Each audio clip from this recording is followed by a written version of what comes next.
How did you find this villa where we've all been on kind of this almost insane adventure? What brought you to this place and your desire to have people come and have this experience? If I can bring the Americans here, they will give them their life, their true Italian experience. And I feel like these experiences where we enjoy God's creation, there's an internal gasp because I think the veil between heaven and earth is thinner. Wow. And then what does that mean? I need to bring into a spotlight for other people to see because our eyes are trained to look for obvious beauty. And explain that. You see a pomegranate at a grocery store and think, that's a lot of work and it's going to stain my shirt and I don't really want to do it. And I'm like,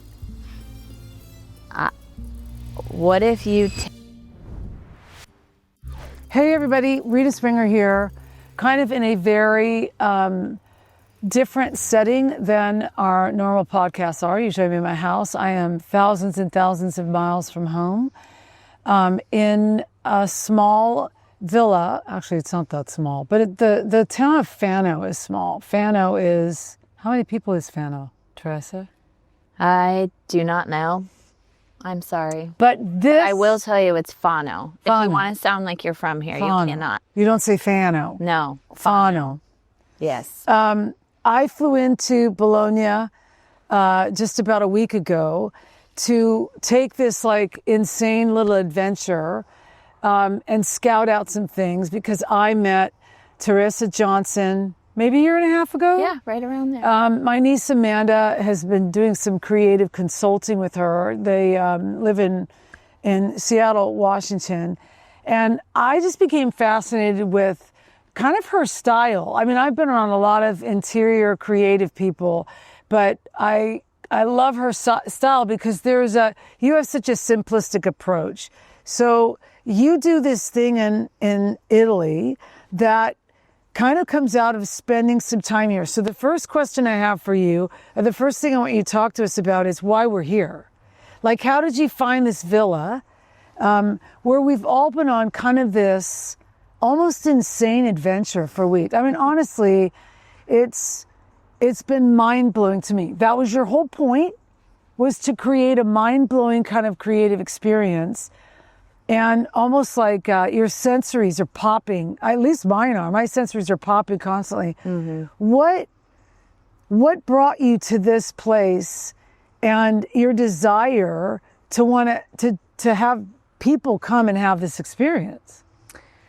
Well, the origins of this is the Airbnb success story because I really did find it through Airbnb with the intention of hosting a creative retreat. With a watercolor artist, teaching watercolor in the day, and then me teaching floral design in the evening, and then everybody sitting down and bonding over meals. Yeah. So I first met this family who runs the villa, and they immediately folded me into their family. And when they did, I asked them, do you eat like this all the time? Go to the most beautiful cities on hills, in castle towns, fortified walls. The food is, like you said, a sensory experience. Yeah. The language barrier, not a problem because they use their bodies to express love. And so it just folded me in. Yeah. And I thought, we can do this retreat here, but also maybe if there are other people who value traveling to get in their, like, sink their teeth into the fabric of a culture, I think I want to build something and tailor something that is a little expanded version of what they did for me when I met them. Wow. So we planned together. We didn't know if it would have any legs, but we planned, if I can bring the Americans here, they will give them their life, their true Italian experience. And so we together have cobbled this symbiotic relationship that takes no effort, but a lot of logistics. And you have lived in this week an experience of it, which is insane. Very difficult to put words to. It's really hard to explain when people ask for more information. Yeah. My job, and this is no different in what I do, is so difficult to explain because it's all the intangibles and the most valuable experiences of beauty and sense and community that you can't really describe. You have to live. Yeah. You can't, it's hard to write about. It's so much easier to take a photo of it. Right. And like, how does this hit you? That's through a screen. Wait till you experience it for yourself. Okay, so, I want to know kind of the internal part of your brain as an interior designer.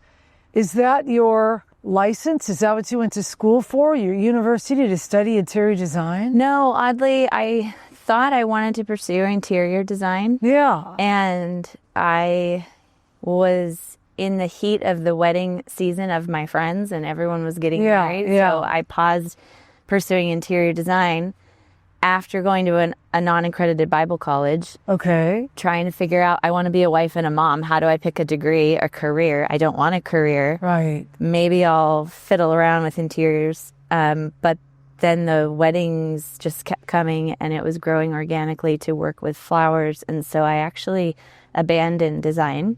Wow. I got a degree in interdisciplinary visual art at UW. Wow. But I ended up just reactively falling into floral design work, and full circle, all of my skills and talents kind of came to a head a few years ago where I was asked to style an interiors photo shoot. So I still am not a designer. Yes. But I have this occupation that combines my three favorite things, which is food and flowers and home. And so I work with designers to add a layer of livability and I call it the hair and makeup of the house when we're getting ready for a photo. Okay, that's a great way shoot. to say it. Because you're not the one designing. No. Like putting in the fabrics and the couch. You're the one basically putting the makeup and the... Yeah, I'm thinking this beautiful kitchen would look perfect with a rustic pie that looks like you just made it with your mom, and there's a sliced peach still left over on the counter and maybe a spoon and the dough is a little bit spilled.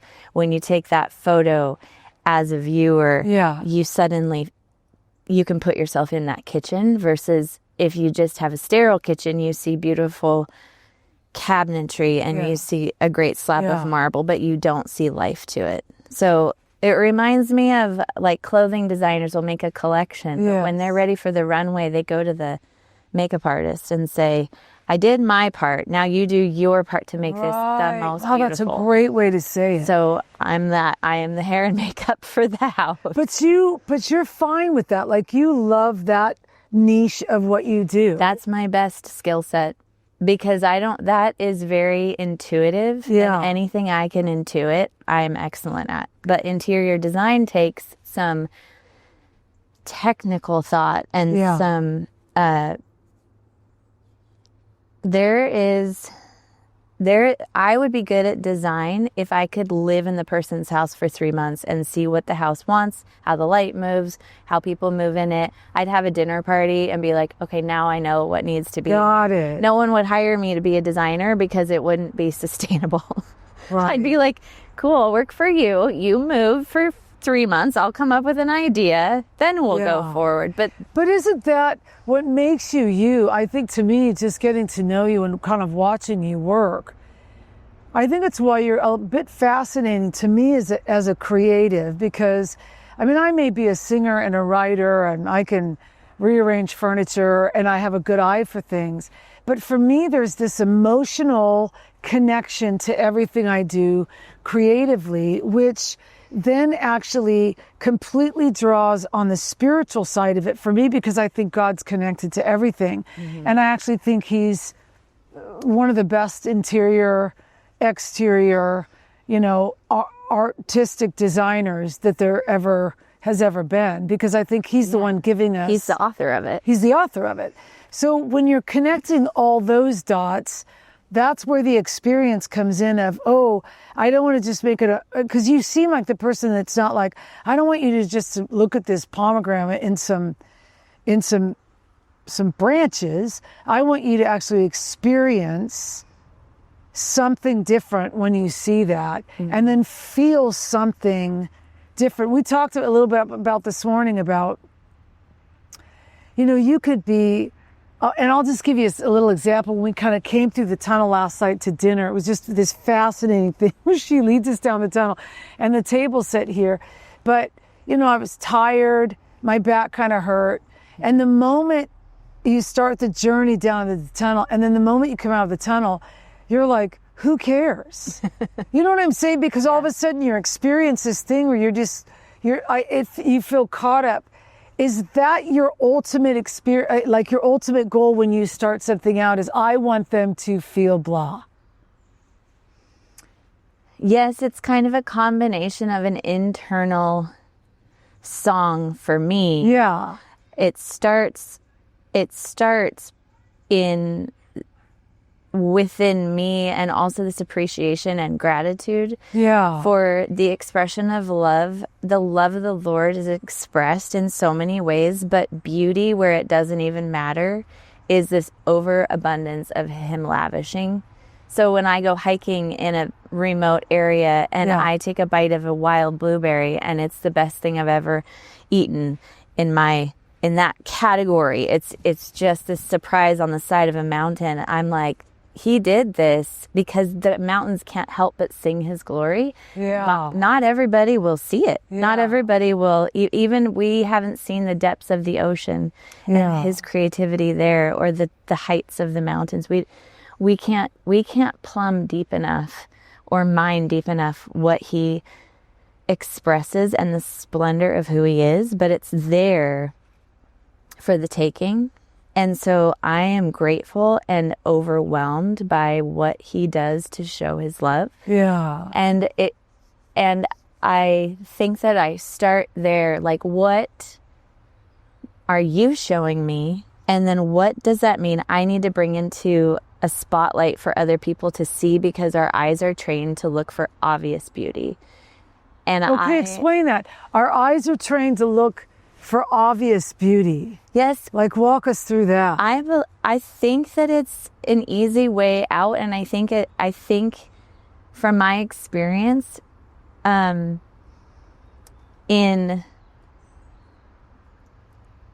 all different walks of life, humans know where there is quality. Even if it's something they don't even like, they find the most expensive. Have you ever shopped and you naturally are honed to the most expensive thing? Even if you don't even care about it, you know that there's quality. We know the real because we see counterfeit all the time. We know truth when we study it, and we can sense a lie immediately because we know what truth looks like, feels like, tastes like. Yeah. And so I think that because that's a beautiful asset that we have, when we see obvious beauty, a rose in its full season, a peach that just gets picked off the tree that just smells before you even come close to tasting it, we settle there. And an attribute of a person we fall in love with, that obvious thing. But I think that there are deeper treasures to be found in slowing down, looking deeper, sort of steeping yourself in something. And in my job, I feel like I have the opportunity to say, you see a pomegranate at a grocery store and think, that's a lot of work and it's going to stain my shirt and I don't really want to do it. I'll buy the palm seeds and put it in my salad and call it good. Yeah. And I'm like, what if you tear it open instead of cut it? What if you lay it on the table instead of keep it whole? What if you take some bites of it like popcorn instead of just thinking it only belongs in one way? So I really enjoy looking at things from underneath and from the side and out of season and in a different color way. And I think too, with people, sticking with them and asking questions and going deeper, and all of it just slowing down and savoring more than just saying like, it has a purpose. I found its purpose. I'm going to move on to something else. I think, I believe Tim Keller said something about when reading the Bible, you can either get in the boat, on the glass bottom boat, and just like cruise the lake, or you can fixate on the glass bottom boat for hours and stare at one thing that's underneath you. Yeah. And I think that some of my job is to help people see in ways that our normal culture just thinks and assumes they see and move on to the next thing. Yeah. So that's kind of where it starts for me. And then that is a really great source of inspiration. And then what I find in the feedback is, I didn't know I could put something on the table that was edible. I didn't know I could like crack this open. I didn't know you don't have to slice bread when you have people over. Right. It's like this odd permission to think of something differently. And do you think that simplifies? Because it feels like it takes away the complications that we put into things, or in a sense, the perfectionism that we put into things that are genuinely just there to experience, like a pomegranate. Why make it so hard? Exactly. It does simplify it. And I think and we've talked about this before, I think in terms of composing music, you can't have everybody be a harmonizing note, or you would have no song. Right. So a rose, maybe one is blooming, but then there's a bud, and then there's also one that died, and that combination gives you the full story, and it makes that one open rose sing all the more, but the others are supporting the whole of the cycle. And so when I'm thinking about making a tablescape, or coming up with a story for an event or for a home, or even decisions when I'm making food, like there's an importance to having, and also when it comes to people, like there are some just like joy fountains that you're with, and they're so effervescent, and it makes other people who are maybe more steady feel less than. But if everyone was a joy machine, we would be, no one would be able to sit in grief. Yeah. And so it's very important that we all,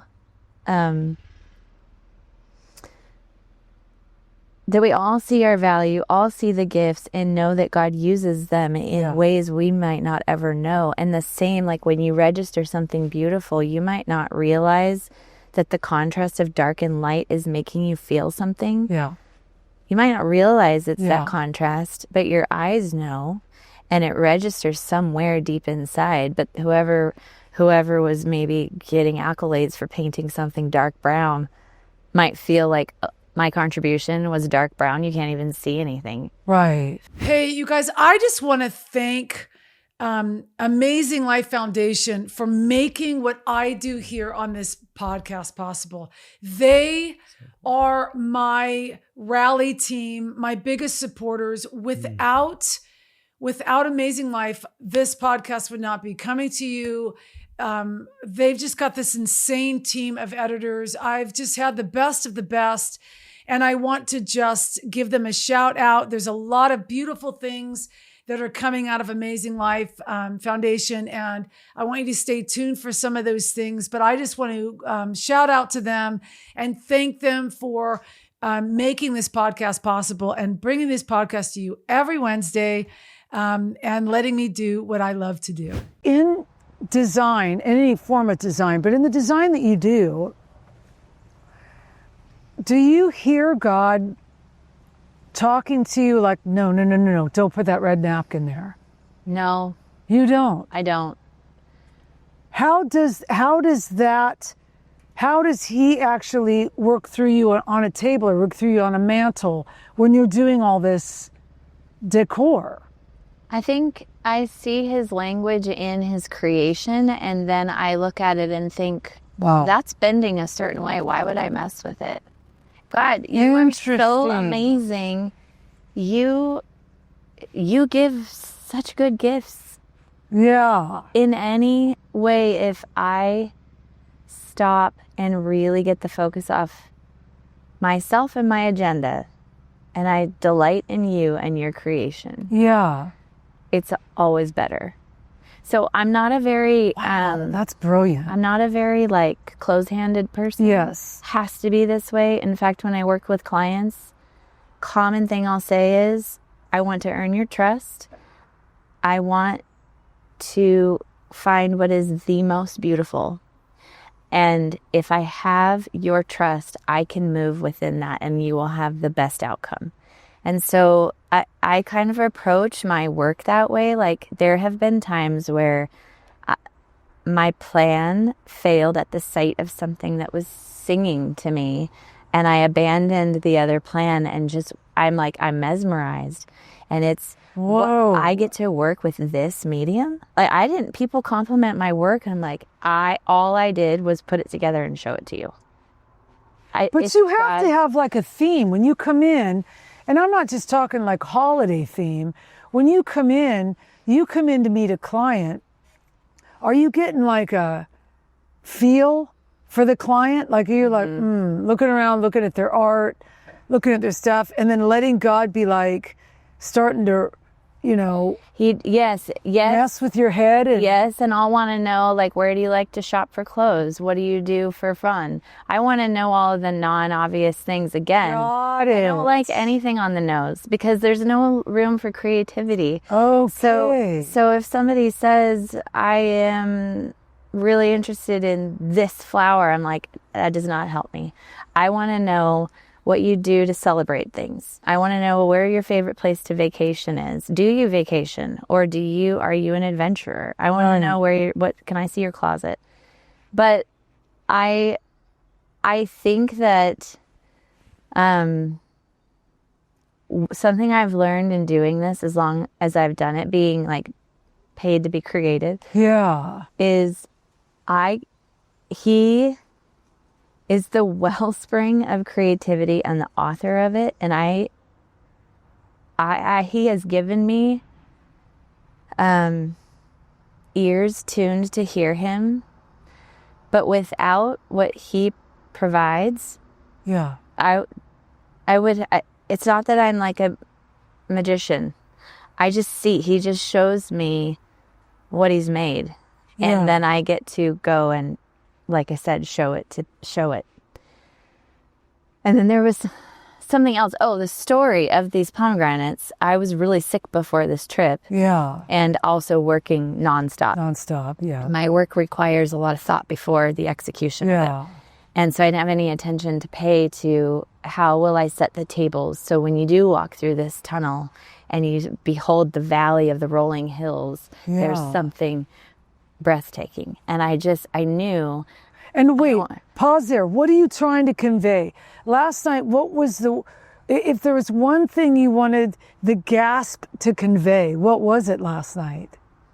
Well, I think there was something to the hills are alive with the sound of music. Yeah. When I lived in Alaska for a minute, and I remember riding my bike, and it was like not truly, it didn't really happen, but I'd be riding down the road looking at the road, and it was quiet. I'd look up, and they were just singing. It was like a music box, and then I'd look at the road, and it was quiet again. And I feel like these experiences where we enjoy God's creation, there's an internal gasp, because I think the veil between heaven and earth is thinner when we are in his creation the way he intended it. Wow. And I think being able to set a table in the midst of that, and then also facilitate true relationship. We are so surrounded by people who long to connect but don't know how, or they're afraid to be vulnerable. And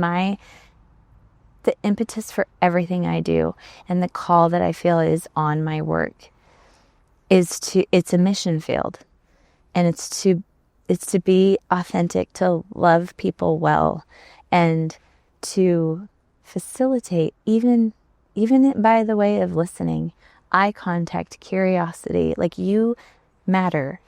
I'm going to set a table for you because you are supposed to be here. You are welcome here. And not only will I set that table, but also if I get to be in God's creation and show him to you too. Like, let the Spirit do what he does and all of that. So it's a huge mission field for me. Yeah. Do you feel like it's that your job is to prepare the table? His job is to do the rest. Yes, and I have to rest in that because being a Christian for a very long time, I feel defective. I'm not led anyone to the Lord and prayed the prayer. Wow.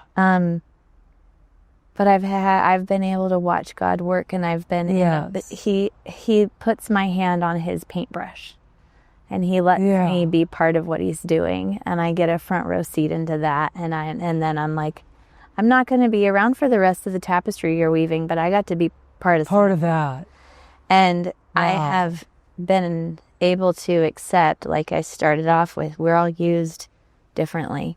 So a lot of times in my work, there is a curiosity, and when people actually have their ears perked, they come back.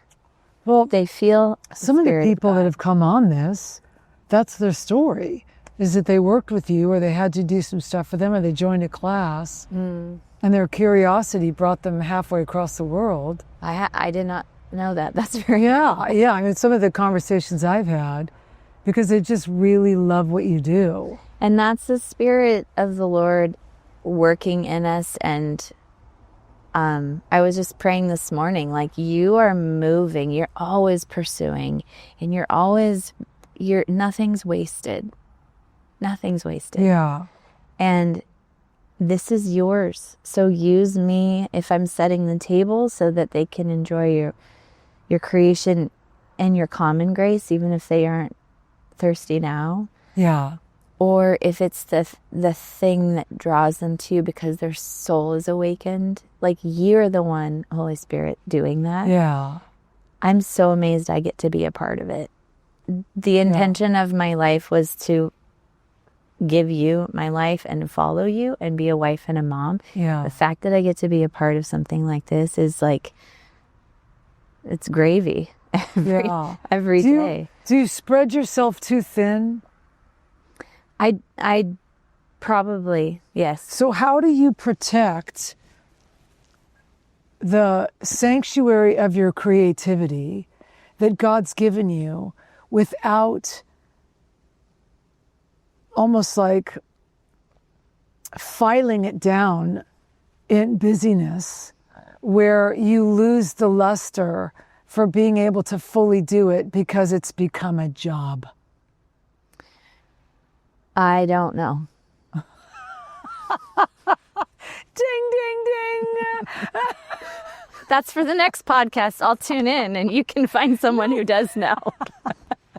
No, but I'm asking you that because I think all of us, especially like women, let's just talk about women. I mean, I think women are just insane human beings. Like, they're just the power on a woman to be able to multitask the way that we do. But then you and I were talking about the word capacity, the amount of capacity a woman has to breastfeed her children on one side while cooking and cleaning on the other, and then holding a business. You know, it's like a Proverbs 31 thing. Yes. You know, all to make her husband famous down at the States. But there is this kind of thing, Teressa, where it's like, I don't think God's asking us. I don't know why this makes me so emotional, because this has been my journey. I don't think God's asking me to kill myself in my gifts. But in the plowing in sometimes is where you find, like in the diving deeper in the bottom of the ocean, you find the fish that no one's ever seen before. But there is a level of balance as a woman when there is so much on your plate that you have to learn, is there beauty in the balance? Is there like the branch that you're not going to straighten because it was made bent? Yeah. Is there a balance in, I can't do that. If I took that job, that sounds like it's going to be an amazing amount of money and it's going to be super amazing. But you know what, right now, I need to just be home playing card games with my kids. Yeah. I think that I don't feel like he's compelling me to do things. I think he's compelling me to stop and count the cost of things. Yes. And it's my human nature, my zeal to jump into life. There's so many fun things. If I'm eating food, I want a taste of everything. Yeah. There's this like endless amount of life to jump into. But honestly, without him tethering me, I think I would kill myself. Yeah. I think I'd be a hamster on a wheel that doesn't stop running. And so I think he is entreating me to rest. I think he makes us all and tells us, rest. I know that. I don't think that. I know that. And it's a disobedience in my heart to say, that's great, but this thing is better than you. My pursuits, my interests, my aspirations feel more exciting than recharging with you, so I'm not going to stop. And because he loves me, he's like, I really wouldn't do that. Yeah. But choice is what compels love. Yes. And so in his kindness, he convicts me. And also the Cats in the Cradle songs playing on the background of my head all the time, which I find, oh my God, I find both horrifying and also like, I haven't broken my conscience. Yeah. I know that you're calling me to be still. I know if I don't get a job, that it's your grace that you made it so I didn't, because I wouldn't have had it in me to say no. Like he's so driven that I don't say no. Yeah. But he's so caring that he's like, darling, you need to not get this, and you need to trust me for provision, and you need to enjoy what I've given you, that the world doesn't count as valuable. Yeah. The world doesn't know to count time playing cards with your family as valuable. Everybody longs for that, but their identity is hinged on it and all of that. So we craft such delicate webs for us to trap ourselves in. Yeah. And I'm not immune to that.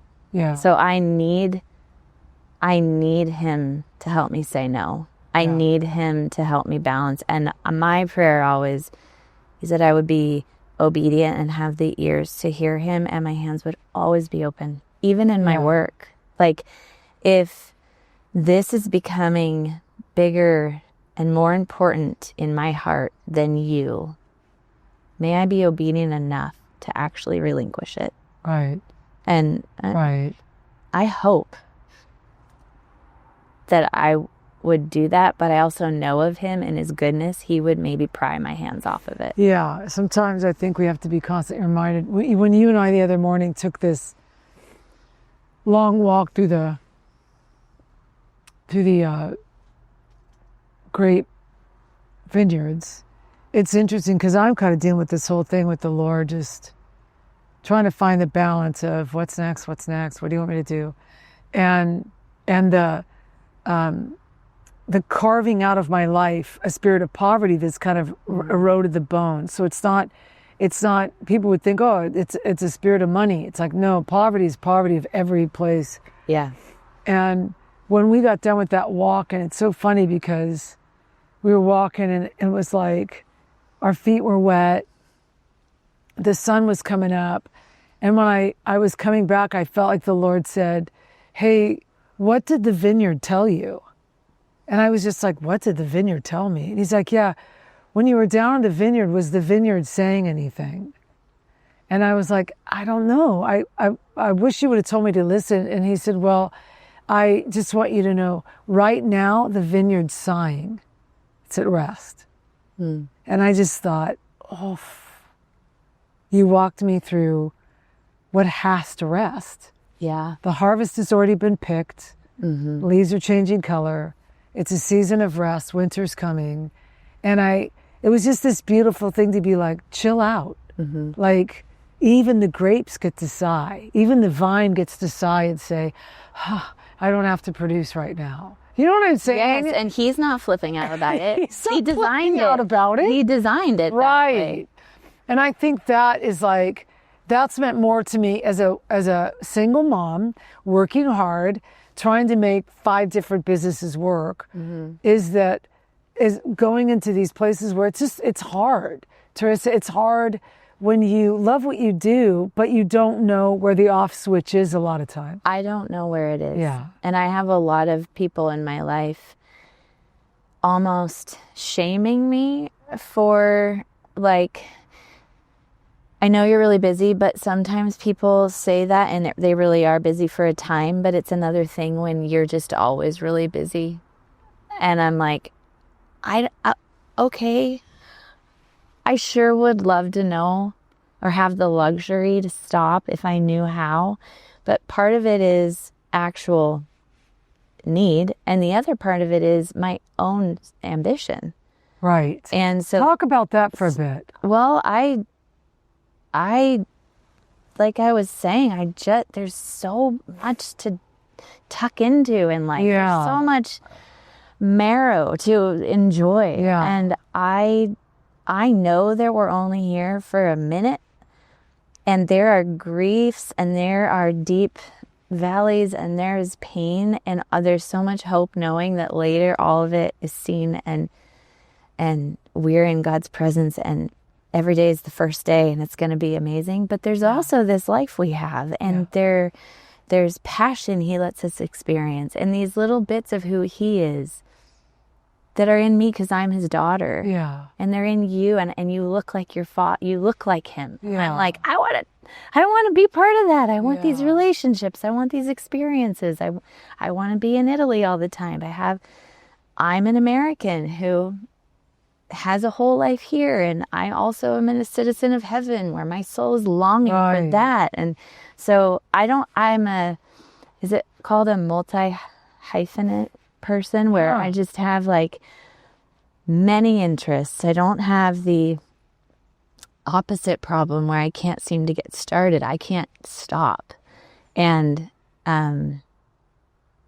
I think that ambition can sometimes be a source of identity and pride, which I struggle with pride, but also it can be really dangerous for burning down a day. I don't want to live a life where I'm like, I got through that. I want to live a life where I'm like, I have today. But so much of my busyness is like, I can like breathe after that thing. But then that thing becomes the next thing and the next thing. And I'm pretty soon I'm squandering my time trying to chase something that will never be enough. And it really puts the highlight on the fact that I am making something more important to me than resting in the Lord and enjoying Him. And don't you feel like that's like, it's almost like another thing you have to really learn, how to exercise well. Yeah. Yeah. But the kids are learning one of the catechism questions. What's the chief end of man? Yeah. And it's to love God and enjoy Him forever. And I feel like we get so, the enemy does whatever he can to steal that in a nicely packaged form, which is like, oh, you're very busy. You're very successful. You're very friendly. Everybody enjoy, like, all those distractions keep me from enjoying Him. But He put eternity in my heart, and He calls me, and I am like forsaking that for some personal ambition that really cannot deliver.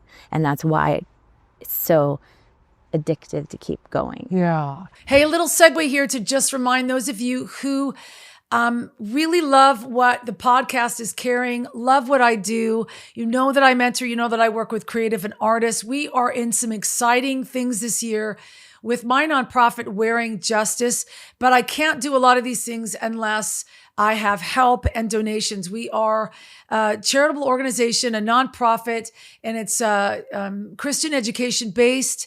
And if you are out there and you love to donate to things that not just inspire people, but heal people while people are being inspired, would you consider donating to my nonprofit, Wearing Justice? If you just click this QR code that you're seeing on the screen, you can donate and give any amount of donation. It was greatly appreciated. I would so appreciate it because I can keep doing what I feel like God's called me to do and really keep believing in artists everywhere and how God is using the arts to heal people's heart. And I love that. I just love what I do. I want to keep this up, but I need your help to do it. So would you consider today making a donation to Wearing Justice and help keep this all up and running? What is something that you haven't done that you want to do? In work? Yeah, like some dream that you have, or somebody that you want to work with, or maybe a house that you want to design. I'm laughing because this is so silly. It has nothing to do with actual work, but I want a job lucrative enough that I can fly there first class because I've never flown first class. And I have to travel a lot. Yeah, but Teressa, would you? I don't think so. Would you be like, that's a waste of money. I'd be like, give me that first class seat. She'd be back with the goats and the sheep. I was just going to say, I have flown that actually. It was a cheaper flight. I think there was a goat on the plane. Oh my gosh. No, I think what's packaged in that though is this is really vulnerable, but this sense of I have made it to the point where people would actually pay me that much money. So I think that I don't have an end goal having work in Italy. I mean, that feels like pinch me. How is that? Hair? How? Yeah. Come on. So I think a few years ago that would have been like, can that ever be possible? But I think now would people pay the price I'm asking? And would that ever mean that there's a first class ticket in there? But it also means that you actually walk out the action because you know you deserve it. Because don't you think you kind of are a little bit of a frugal Betty? Oh, big time. How do you know that? Your frugalness seems to come from something that has nothing to do with your design. No, in fact, I have clients ask me to stop picking such expensive things. Right. I know, yes, but when it comes to being industrious or really conscientious about like wise, I don't know how. I mean, so much of that comes from childhood of not having anything. Right. See, and that's why I'm saying I wonder if there's, because you do have such a great understanding of that and awareness of it. You have to say, I'm not just worth that. If I'm worth that, I'm not just even worth that, I'm worth that. And I'm actually going to follow through and actually get that. That would be, I think I need a support system in my life holding me accountable, because I'd be like, I can help you with that. I could pay you more if I didn't do first class. I won't do it. But oh my gosh, what's the most exciting job you can remember getting and you were like, you killed it? There's a designer in the Seattle area that just felt like if she looks at me, my day is made. And by looking, like, knows who I am. And one time she wrote me and said, I have a photo shoot coming up and I was wondering if you wanted to join and do the flowers for it. And I was like sweaty for days. I was kind of dizzy. I told my friends, like, I don't usually get anxious, but she asked me. I get to do this for her. And then, of course, I was so nervous about doing it. And then at the end, her response was so... She hasn't worked with anyone since. Wow. And so you were like, score. Yeah. I felt like, wow, I have made it. But then there's a new thing, you know, like I remember being in high school picking blackberries, and I remember this being so profoundly indelible. I picked a blackberry here at hand level, not a lot of thorns, and the minute I got my hand on it, I looked up for the next one. I didn't even care, because the one that was the best was the one I couldn't reach. And I just, like, once I had it, I forgot about it. I put it in my basket. I didn't even look at it again. It was constantly this, like, The next, and the next, and the next. to the point where it's unattainable. And then like, that's really the most beautiful one. Can't get it. So I remember journaling about it and just like, God, please let me enjoy what you've given me right now. And I love that there is more, and there's whatever the thing is, there's more. But can I just be satisfied in you and in when you give and when you wait? And he's just been oh so sweet to me to give me deeper lessons even in the most mundane things. Yeah, your design too is like, it's such an invitation into a simplistic, organic, breathtaking way. Like, I've been around a lot of designers, and I just, the elements that you use, I don't ever walk away being like, man, I could never do that.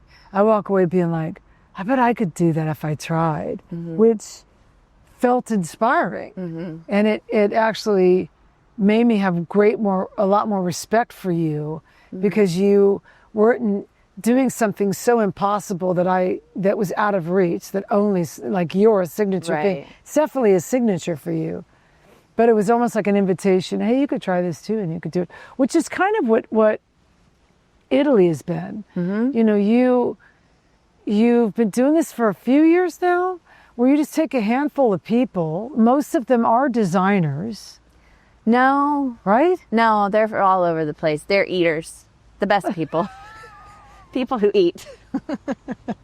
But right, the people who drink deeply of life, they're the best kind of people to be around. So. Yeah, you can't just take somebody who's not, I mean, there's a couple on this trip that's just a darling couple that bought an auction. You had given this trip as an auction, and they bid at the auction, won at the auction. And it's been on the sideline the sweetest thing to see their explosions, having no idea what they bought, and coming into this thing where they're just like, what?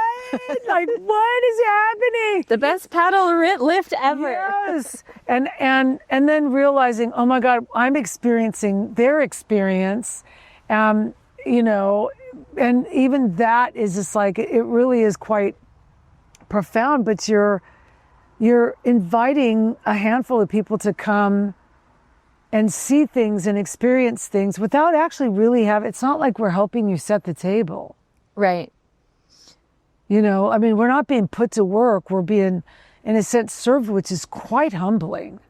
But we're supposed to be we're immersed in an experience of culture and color that I think very few, and that's kind of pretty big for you. Like,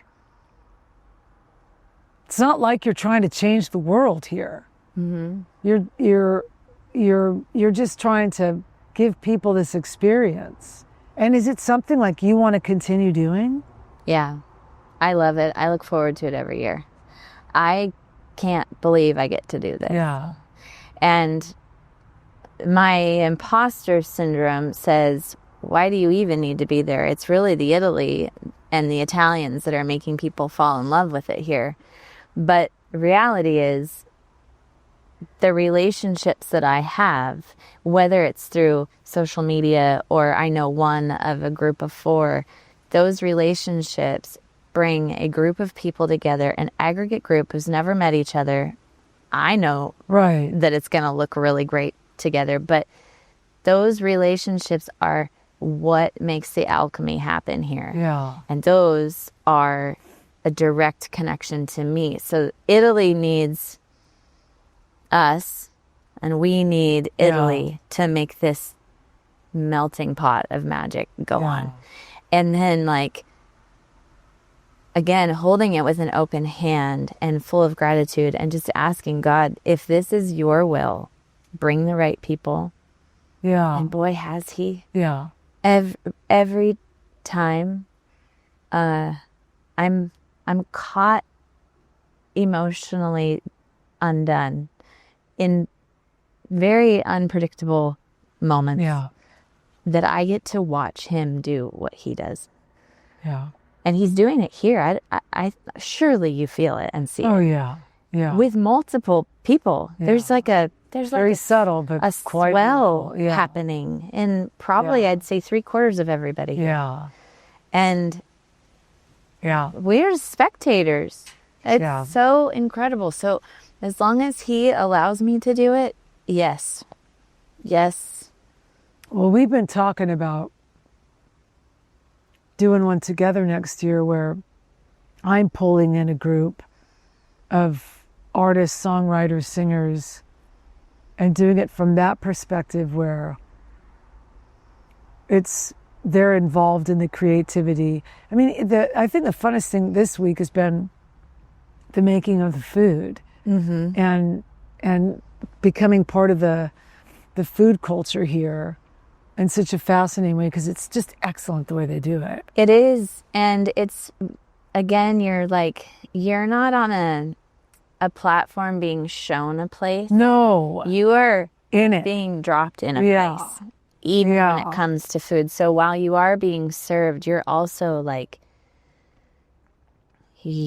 you're embedded. Yeah. You're baked into the whole thing, and not just with the fellow attendees, but with the family who's serving. It's just there really aren't sufficient words for what happens. But yes, the experience of it is so authentic and so not something you can get online and book. Yeah. Because when you do that, you are an observer. Yeah. And you almost have to vet. Do you vet who you're bringing with you? Oh my goodness, no. You don't. I pray. You just pray. We had a year where I think a couple SNL characters were let on.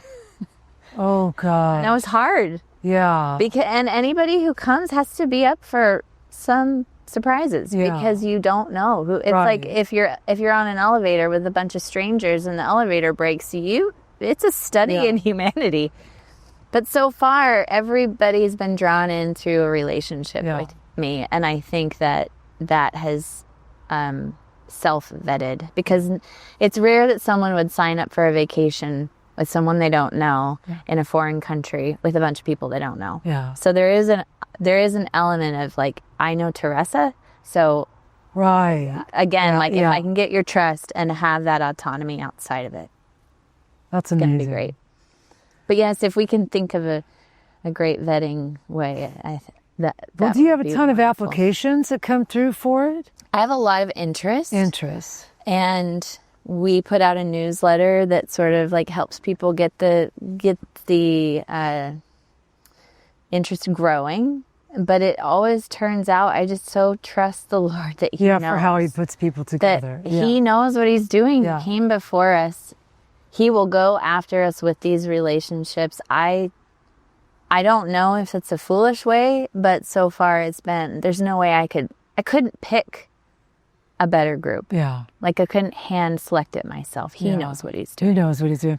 Having done 14 years of diving, you never know who you're going to get. Just pray. And we never had one bad school. I think the only school that there was one person that didn't need to be there was because I wanted an even number, so I said yes to somebody that was never supposed to be there, so I totally understand that. Hey everybody. Hey Tribes community. Welcome again to Daily Devotional Cooking in the Kitchen with Rita. I've had a lot of people ask me for, when are you going to do this? And when are you going to do that? And when are you going to do this? Well, I have created a platform on my website under the tab Community, where you will be then taken to Tribes. And I am inviting you to be part of my tribe. We are doing Bible studies and daily devotionals and throwing some cooking shows in there on my favorite recipes. Bon appetit. Doing mentorships and songwriting things that we're going to be uploading. So if you want to be part of my tribe, part of my community, please go to ritaspringer.com, click on that community tab. On that, there is a subscription tier that you can subscribe to where you can get different content. Every song has a story. If you want more content, join my community. Well, we're supposed to go to a castle. Well, first we're going to taste wine in a vineyard, the resting vineyard. We're going to taste wine in the resting vineyard. We are going to go experience and show those resting grapes what happens to the fruit while they sleep. And we're going to go taste the wine. There you have it, folks. Thanks so much for This is doing this wonderful. with me. What a dream. If you are in the Seattle area and you need your house knocked out for Christmas or holidays or whatever, how do people get a hold of you? Instagram is the first quickest way. Teressa? Teressa Johnson. Teressa Johnson. Or just go to my Instagram and I've tagged her in some stuff. Perfect. So thanks for coming. Thank By the way, before we leave, Amanda's said World War II. It's not World War II. This tunnel's been here since... These tunnels have been here a very long time. According to my knowledge and memory, they were used for mining. And there was one other purpose. But then, because they were built in the 16th century. Yes. But then it was a summer house for the archbishops. And then it was like farmland and all of that. And I think they were able to use a lot of the transportation so they're not walking on top of the property when it's really cold. But in World War II, they were used for refuge and also passage. Wow. Amazing. This is my layman's knowledge. I'm not a historian at all. It was beautiful. Beautiful. All right. Thanks so much. Thank you.